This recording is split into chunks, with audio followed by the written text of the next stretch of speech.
ನಮಸ್ಕಾರ ಎಲ್ಲರಿಗೂ. ಶಿಂದೀಶ್ ಅವರ ಯೂಟ್ಯೂಬ್ ಚಾನಲ್ಗೆ ಸ್ವಾಗತ. ಇವತ್ತಿನ ವಿಡಿಯೋದಲ್ಲಿ ಸೋರೆಕಾಯಿ ಸಾಂಬಾರು ಸ್ವಲ್ಪ ಡಿಫ್ರೆಂಟಾಗಿ, ಅಂದರೆ ಸೋರೆಕಾಯಿ ಮಾತ್ರ ಹಾಕಿಬಿಟ್ಟು ಮಾಡೋದು ಹೇಗೆ ಅಂತೇಳಿ ತಿಳಿಸ್ಕೊಡ್ತಿದ್ದೀನಿ. ತುಂಬ ಈಸಿಯಾಗಿ ಪಕ್ಕ ನಾಟಿ ಸ್ಟೈಲಲ್ಲಿ, ಅಂದರೆ ಹಳ್ಳಿ ಸ್ಟೈಲಲ್ಲೇ ಇವತ್ತಿನ ವಿಡಿಯೋದಲ್ಲಿ ತಿಳಿಸ್ಕೊಡ್ತಾ ಇರೋದು. ದಯವಿಟ್ಟು ಈ ವಿಡಿಯೋನ ನೀವು ಸ್ಕಿಪ್ ಮಾಡದೆ ಕೊನೆ ತನಕ ನೋಡಿ, ಲೈಕ್ ಕೊಡಿ, ಸಬ್ಸ್ಕ್ರೈಬ್ ಮಾಡಿ, ನಿಮ್ಮ ಫ್ಯಾಮಿಲಿ ಮೆಂಬರ್ಸ್ಗೆ, ಫ್ರೆಂಡ್ಸ್ಗೆಲ್ಲ ಶೇರ್ ಮಾಡಿ. ಬನ್ನಿ ಈ ಸೋರೆಕಾಯಿ ಸಾಂಬಾರಿಗೆ ಬೇಕಾಗುವ ಇಂಗ್ರೀಡಿಯೆಂಟ್ಸ್ಗಳನ್ನು ನೋಡೋಣ. ಒಂದು ಅರ್ಧ ಕಪ್ನಷ್ಟು ಬೇಳೆ, ಒಂದೆರಡು ಬೆಳ್ಳುಳ್ಳಿ ಗಡ್ಡೆ, ಒಂದೆರಡು ಟೊಮೊಟೊ ತೊಗೊಂಡಿರೋದು ಮೀಡಿಯಮ್ ಸೈಜಲ್ಲಿರುವಂಥದ್ದು, ಅರಿಶಿನ, ಸೋರೆಕಾಯಿ. ಈಗ ನಾನು ಫಸ್ಟು ಬೇಳೆ ಬೇಯಿಸ್ಕೋಬೇಕು. ಹಾಗಾಗಿ ನಾನು ಒಂದು ಕುಕ್ಕರ್ ತೊಗೊಂಡಿರೋದು. ಕುಕ್ಕರಿಗೆ 1.5 ಕಪ್ನಷ್ಟು ನೀರು ಹಾಕಬೇಕು. ನೀರು ಹಾಕಿಬಿಟ್ಟು ತೊಗರಿಬೇಳೆ ಅಥವಾ ಹೆಸರುಬೇಳೆ, ನಿಮ್ಮ ಕಡೆ ಯಾವುದು ಅವೈಲೇಬಲ್ ಇರುತ್ತೋ ಆ ಬೇಳೆ ಬಳಸ್ಕೋಬೋದು. ನಾನು ತೊಗರಿಬೇಳೆನ ವಾಶ್ ಮಾಡಿ ರೆಡಿ ಮಾಡಿ ಇಟ್ಕೊಂಡಿದ್ದೆ. ಈಗ ನೋಡಿ, ಇದಕ್ಕೆ ಒಂದೆರಡು ಟೊಮೊಟೊ ಸಣ್ಣದಾಗಿ ಕಟ್ ಮಾಡ್ಕೊಂಡಿದ್ದು, ಬೆಳ್ಳುಳ್ಳಿನೂ ಮತ್ತು ಬೇಳೆನೂ ಇಷ್ಟನ್ನು ಹಾಕಿ ಸ್ವಲ್ಪ ಅರಿಶಿನ ಪುಡಿ ನಿಮಗೆ ಎಷ್ಟು ಬೇಕೋ ಅಷ್ಟು ಹಾಕ್ರಿ. ನಾನು ಒಂದೆರಡು ಚಿಟಿಗೆಯಷ್ಟು ಹಾಕಿದ್ದೀನಿ. ಈಗ ಹಾಕಿಬಿಟ್ಟು ಕುಕ್ಕರ್ ಕ್ಲೋಸ್ ಮಾಡ್ಕೋಬೇಕು. ಕುಕ್ಕರ್ ಕ್ಲೋಸ್ ಮಾಡಿ ಒಂದು 3 ಇಲ್ಲಾಂದರೆ 2 ವಿಸಿಲ್ ಆದರೆ ಸಾಕು. ಕುಕ್ಕರ್ ವಿಸಿಲ್ ಬಂದಾದಮೇಲೆ ನಾನು ಸೈಡ್ ಎತ್ತಿಟ್ಬಿಟ್ಟು ಈಗ ನಾನು ಸೋರೆಕಾಯಿನ ಬೇಯಿಸ್ಕೋಬೇಕು. ಹಾಗಾಗಿ ಒಂದು ಗ್ಯಾಸ್ ಸ್ಟವ್ ಆನ್ ಮಾಡ್ಕೊಂಡು ಸ್ಟೀಲ್ ಪಾತ್ರೆ ಇಟ್ಕೊಂಡಿದ್ದೀನಿ. ಅದಕ್ಕೆ 1-2 ಟೇಬಲ್ ಸ್ಪೂನಷ್ಟು ಅಡುಗೆ ಎಣ್ಣೆ ಹಾಕಿಬಿಟ್ಟು ಸೋರೆಕಾಯಿನ ವಾಶ್ ಮಾಡಿ ಹಾಕಿದ್ದೀನಿ. ಈಗ ಚೆನ್ನಾಗಿ 1-2 ನಿಮಿಷಗಳ ಕಾಲ ಎಣ್ಣೆಲೇ ಫ್ರೈ ಆಗಕ್ಕೆ ಬಿಡ್ಬೇಕು. ಅದಾದಮೇಲೆ 1-2 ಲೋಟದಷ್ಟು ನೀರು ಹಾಕಿದ್ದೀನಿ. ಯಾಕಂತಂದರೆ ಈ ಸೋರೆಕಾಯಿ ಬೇಯಬೇಕು. ಹಾಗಾಗಿ ನಿಮ್ಗೆ ಎಷ್ಟು ಬೇಕೋ ಅಷ್ಟು ಹಾಕ್ರಿ. ಸ್ವಲ್ಪ ಜನರು ಜಾಸ್ತಿ ಇದ್ದಾರೆ ಮನೆಯಲ್ಲಿ, ಸಾಂಬಾರು ಜಾಸ್ತಿ ಬೇಕಪ್ಪ ಅಂತಂದರೆ ಸ್ವಲ್ಪ ನೀರಿನ ಕ್ವಾಂಟಿಟಿ ಜಾಸ್ತಿ ಮಾಡ್ಕೊಳ್ಳಿ. ಈಗ ನಾನು 1 ಟೇಬಲ್ ಸ್ಪೂನಷ್ಟು ಖಾರ ಪುಡಿ, 1.5 ಟೇಬಲ್ ಸ್ಪೂನಷ್ಟು ಮನೆಯಲ್ಲೇ ರೆಡಿ ಮಾಡ್ಕೊಂಡಿರೋಂಥ ಸಾಂಬಾರು ಪೌಡ್ರನ್ನು ಹಾಕ್ತಾಯಿದ್ದೀನಿ. ಅದ್ರ ಜೊತೆ ಟೇಸ್ಟಿಗೆ ತಕ್ಕಷ್ಟು ಕಾಳುಪ್ಪನ್ನು ಹಾಕ್ತಾಯಿದ್ದೀನಿ. ಕಾಳುಪ್ಪು ಆದರೂ ಹಾಕ್ರಿ, ಇಲ್ಲಪ್ಪ ಅಂತಂದರೆ ಪುಡಿ ಉಪ್ಪನ್ನಾದರೂ ಹಾಕ್ರಿ.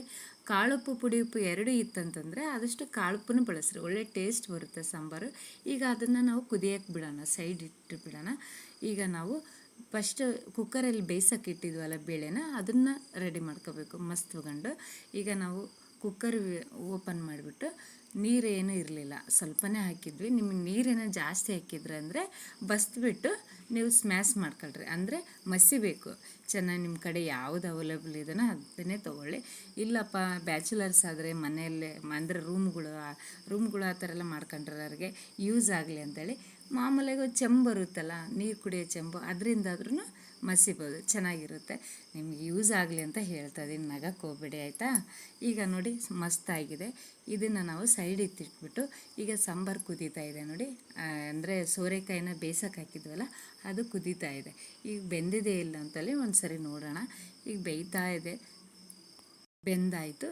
ಈಗ ನಾವು ಗ್ಯಾಸ್ ಸ್ಟವ್ ಆಫ್ ಮಾಡ್ಕೊಳ್ಳೋಣ. ಆಫ್ ಮಾಡ್ಕೊಂಡು ಸ್ಮ್ಯಾಶ್ ಮಾಡಿ ಇಟ್ಕೊಂಡಿದ್ದು, ಅಂದರೆ ಮಸ್ತ್ ಇಟ್ಕೊಂಡಿದ್ವು ಅಂತ ಬೇಳೆನೂ ಹಾಕ್ತಾಯಿದ್ದೀನಿ. ಈ ಬೇಳೆ ಎಲ್ಲ ಹಾಕ್ಬಿಟ್ಟು ಚೆನ್ನಾಗಿ ಮಿಕ್ಸ್ ಮಾಡಬೇಕು. ಮಿಕ್ಸ್ ಮಾಡಿಬಿಟ್ಟು ನಿಮಗೆ ಬೇಯಬೇಕು, ಇನ್ನೊಂದು ಸ್ವಲ್ಪ ಕುದಿಸ್ಬೇಕಪ್ಪ ಅಂತಂದರೆ ಸ್ವಲ್ಪ ಬಿಸಿ ಮಾಡ್ಬೋದು. ಒಂದು ಕುದಿಸಿದ್ರೆ ಸಾಕು. ನಮಗೆ ಸಾಕು ಅನಿಸ್ತು, ಹಾಗಾಗಿಬಿಟ್ಟು ನಾನು ಸಾಂಬಾರೇನು ಕುದಿಸೋಕೆ ಹೋಗಲ್ಲ, ಸಾಕಿಷ್ಟೇ. ಸೂಪರಾಗಿ ಬಂದಿದೆ.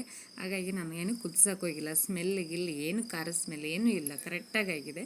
ಈಗ ನಾನು ಒಗ್ಗರಣೆಗೆ ರೆಡಿ ಮಾಡ್ಕೋಬೇಕು. ಈಗ ಒಂದು ಪಾನ್ ಇಟ್ಕೊಂಡು ಅದಕ್ಕೆ ನಾನು 1-2-3 ಟೇಬಲ್ ಸ್ಪೂನಷ್ಟು ಅಡುಗೆ ಎಣ್ಣೆ ಹಾಕಿ ಸ್ವಲ್ಪ ಸಾಸಿವೆ ಜೀರಿಗೆ ಅದ್ರ ಜೊತೆ ಕರಿಬೇವನ್ನ ಹಾಕಿಬಿಟ್ಟು ಚೆನ್ನಾಗಿ ಮಿಕ್ಸ್ ಮಾಡ್ಕೊತಿದ್ದೀನಿ. ಈಗ ಫ್ರೈ ಆಯಿತು. ಇದಕ್ಕೆ ನಾನು 1 ಈರುಳ್ಳಿನ ಸಣ್ಣದಾಗಿ ಕಟ್ ಮಾಡಿಬಿಟ್ಟು ಹಾಕ್ತಾಯಿದ್ದೀನಿ. ನೀವು ಇಲ್ಲ ಅಂತಂದರೆ ಉದ್ದುದ್ದಾಗಿದ್ರೆ ಕಟ್ ಮಾಡಿ ಹಾಕಿ, ಒಳ್ಳೆ ಟೇಸ್ಟ್ ಬರುತ್ತೆ. ಸಾಂಬಾರುಗಳಿಗೆಲ್ಲ ಈರುಳ್ಳಿನ ಒಗ್ಗರಣೆ ಕೊಟ್ಟರೆ ಅಂತ ಒಳ್ಳೆ ಟೇಸ್ಟ್ ಬರುತ್ತೆ. ಆದಷ್ಟು ಈ ಥರ ನೀವು ಪ್ರಯೋಗ ಮಾಡಿರಿ, ಚೆನ್ನಾಗಿ ಬರುತ್ತೆ. ಬ್ಯಾಚುಲರ್ಸ್ಗೆ ಅಂತೂ ಹೇಳೋದೇ ಬೇಡ, ಅಷ್ಟು ಈಸಿಯಾಗಿ ಅವ್ರಿಗೆ ಯೂಸ್ ಆಗಲಿ ಅಂತೇಳಿ ನಾನು ಇವತ್ತಿನ ವಿಡಿಯೋದಲ್ಲಿ ತಿಳಿಸ್ಕೊಡ್ತಾ ಇದ್ದೀನಿ. ಇನ್ನೊಂದೇನಪ್ಪ ಅಂತಂದರೆ ಸೋರೆಕಾಯಿನ ತೊಗೋಬೇಕಾದ್ರೆ ಆದಷ್ಟು ಎಳೆಯದು ತೊಗೊಳ್ರಿ, ಒಳ್ಳೆ ಟೇಸ್ಟ್ ಬರುತ್ತೆ, ಚೆನ್ನಾಗಿ ಬರುತ್ತೆ. ಸಾಂಬಾರು ಆಗಲಿ ಪಲ್ಯ ಆಗಲಿ ಯಾವುದೇ ನೀವು ಮಾಡೋಕ್ಕೋದ್ರೂ ಸೋರೆಕಾಯಿ ಒಳ್ಳೆ ಟೇಸ್ಟ್ ಬರಬೇಕು ಅಂತಂದರೆ ಬಲ್ತಿರ ತೊಗೊಳಕ್ಕೆ ಹೋಗಬೇಡಿ. ಈಗ ಸೋರೆಕಾಯಿ ಸಾಂಬಾರು ರೆಡಿ ಆಯಿತು. ಬಿಸಿ ಬಿಸಿ ಅನ್ನದ ಜೊತೆ, ಮುದ್ದೆ ಜೊತೆ, ಅದರಲ್ಲಿ ಜೋಳದ ಮುದ್ದೆ ಜೊತೆ ತಿಂದರೆ ಆಹಾ ಸೂಪರಾಗಿರುತ್ತೆ.